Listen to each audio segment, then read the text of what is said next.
आज हम कारक प्रकरण के अंतर्गत कर्म कारक के बारे में पढ़ेंगे। यह द्वितीय विभक्ति से संबंधित नियम है। कर्तुरीप्सित तमम कर्म अर्थात कर्ता अपनी क्रिया के द्वारा जिसे सबसे अधिक प्राप्त करना चाहता है उस कारक की कर्म संज्ञा होती है।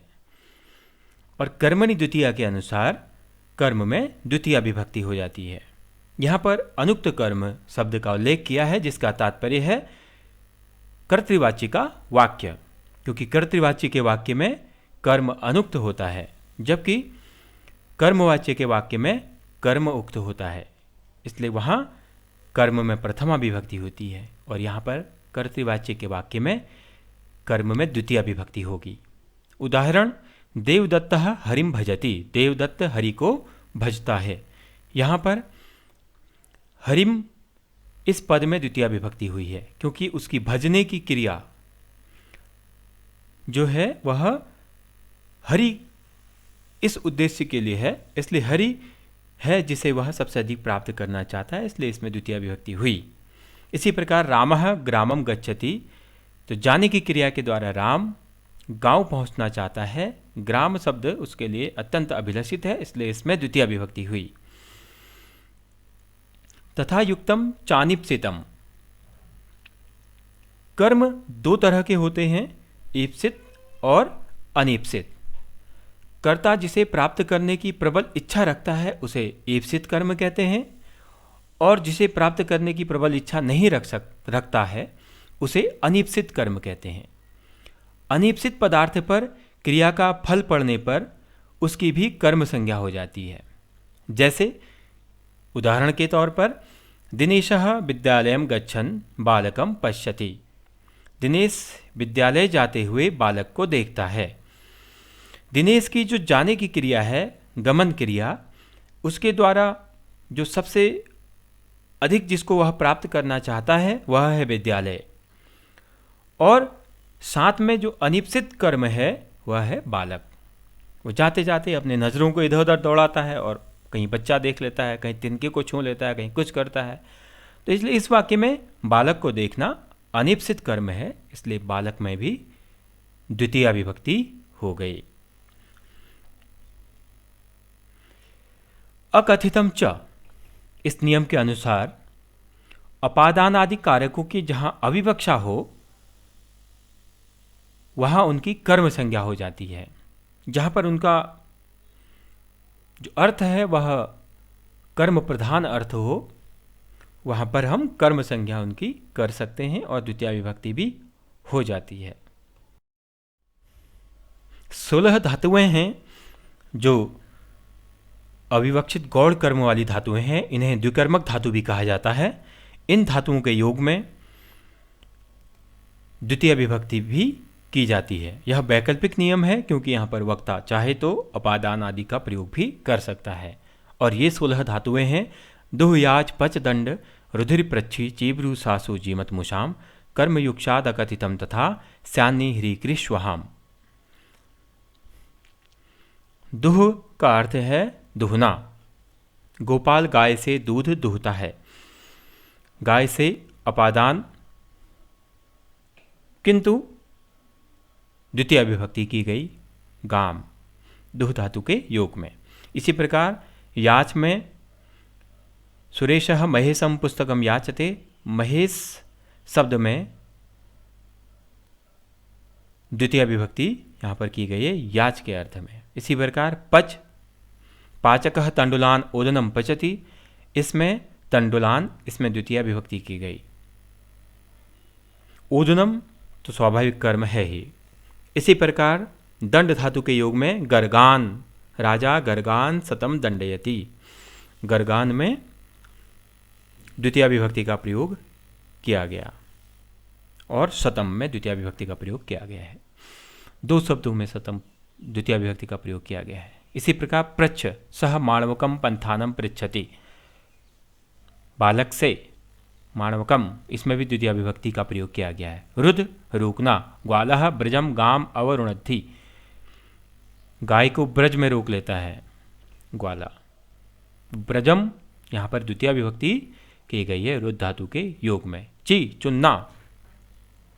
मालाकारः लताम पुष्पम चिनोति, लता से लताम, ची धातु के योग में यहाँ पर द्वितीय विभक्ति की गई है। इसी प्रकार जी जीतना। नृपः शत्रुम राज्यम जयति, राजा शत्रु से राज्य को जीतता है। शत्रुम यहाँ पर द्वितीय विभक्ति जी धातु के योग में।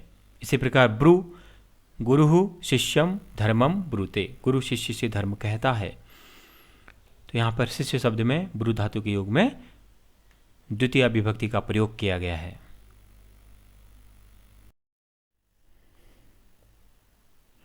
सास धातु के योग में गुरु शिष्यम धर्मम शास्ति, यहां पर ब्रूते भी कह सकते हैं, दोनों का मतलब एक ही है, गुरु शिष्य से धर्म कहता है। तो यहां पर शिष्य में द्वितीय विभक्ति का प्रयोग सास धातु के योग में। इसी प्रकार मथ मथना, सह क्षीर निधिम क्षुधाम मथनाति, वह क्षीर सागर से अमृत मथता है। तो यहाँ पर क्षीर निधि में द्वितीय विभक्ति का प्रयोग मत धातु के प्रयोग के कारण। मुश चौरह देवदत्तम धनम मुष्णाति, चोर देवदत्त से धन चुराता है। यहाँ पर मुस धातु के योग के कारण देवदत्त में द्वितीय विभक्ति का प्रयोग किया गया। नी ले जाना, सह अजाम ग्रामम नयति, वह बकरी को गांव ले जाता है। तो यहाँ पर ग्राम में द्वितीय विभक्ति का प्रयोग नी धातु के कारण। इसी प्रकार हरि हरण करना, सह कृपणम धनम हरति, यहाँ पर हरि धातु के प्रयोग के कारण कृपण में द्वितीय विभक्ति का प्रयोग। वह कृषकः भारम वहति, किसान गांव में बोझा ले जाता है। कृषकः ग्रामम भारम वहति, यहाँ पर ग्राम शब्द में द्वितीय विभक्ति का प्रयोग वह धातु के योग में। कृषकः क्षेत्रम महिषीम कर्षति, कृषक खेत में भैंस को खींचता है। यहाँ पर खेत में महिषीम कर्षति कृषकः, यहाँ पर क्षेत्रम में कर्षति के योग में, कृष धातु के योग में क्षेत्रम में द्वितीय विभक्ति का प्रयोग किया गया। अधि सिंहस्थासाम कर्म, अधि उपसर्ग पूर्वक, सिंह स्था आस धातुओं के आधार की कर्म संज्ञा होती है। इन धातुओं के योग में भी इनके आधार की कर्म संज्ञा हो जाती है। शर्त है कि अधि उपसर्ग पूर्वक सिंह स्था और आस धातुओं को होना चाहिए। जैसे उदाहरण के तौर पर अधि क्षेते सोता है, सुरेशः सय्याम अधिसेते, सुरेश सैया में सोता है। अधितिष्ठति, इसका मतलब है बैठता है। हरि ही बैकुंठम अधितिष्ठति, विष्णु बैकुंठ में बैठते हैं। अध्यास्ते नृपः सिंहासनम अध्यास्ते, राजा सिंहासन पर बैठता है। यहाँ पर सैया, बैकुंठ और सिंहासन, इन तीन आधार जो पद हैं, इनमें अधि उपसर्ग पूर्वक सिंह स्था और आस धातु के योग के कारण द्वितीय विभक्ति का प्रयोग किया गया, क्योंकि इनकी कर्म संज्ञा हो गई और कर्मणि द्वितीय से द्वितीय विभक्ति का प्रयोग यहाँ पर हुआ है।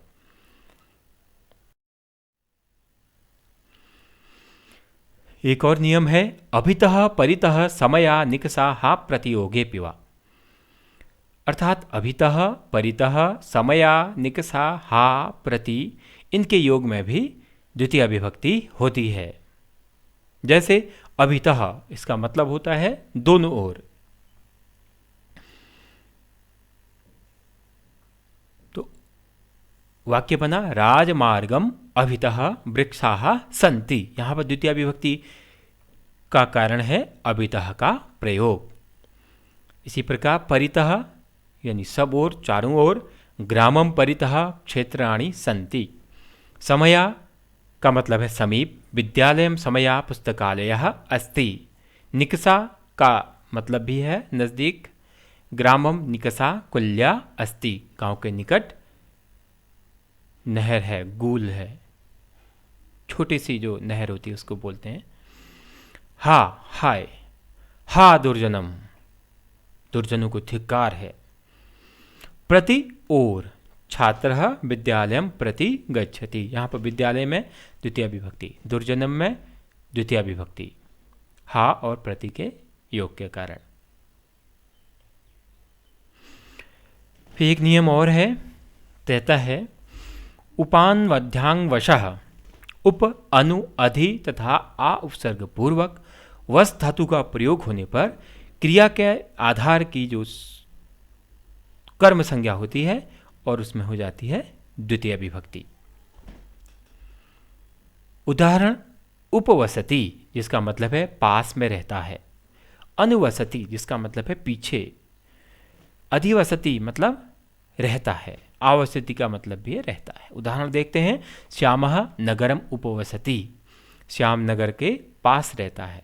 तो यहाँ पर उपवस, उप उपसर्ग पूर्वक वस धातु का प्रयोग है, इसलिए नगर में द्वितीय विभक्ति हो गई। इसी प्रकार कुलदीपः विद्यालयम अनुवसति, यहाँ पर विद्यालय में द्वितीय विभक्ति हो गई अनुवस के प्रयोग के कारण।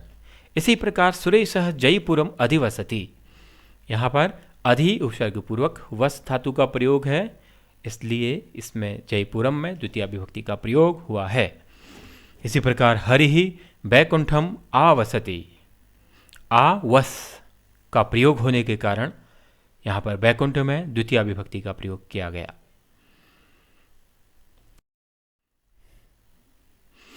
कालाध्वनोरत्यंत संयोगे, यह नियम कहता है कालवाचक और मार्गवाचक शब्दों से अत्यंत संयोग होने पर कालवाची और मार्गवाची शब्दों में द्वितीय विभक्ति होती है। जैसे सुरेशः पंचदिनानि पठति, यहाँ पर पंचदिनानि में द्वितीय विभक्ति का प्रयोग किया गया है।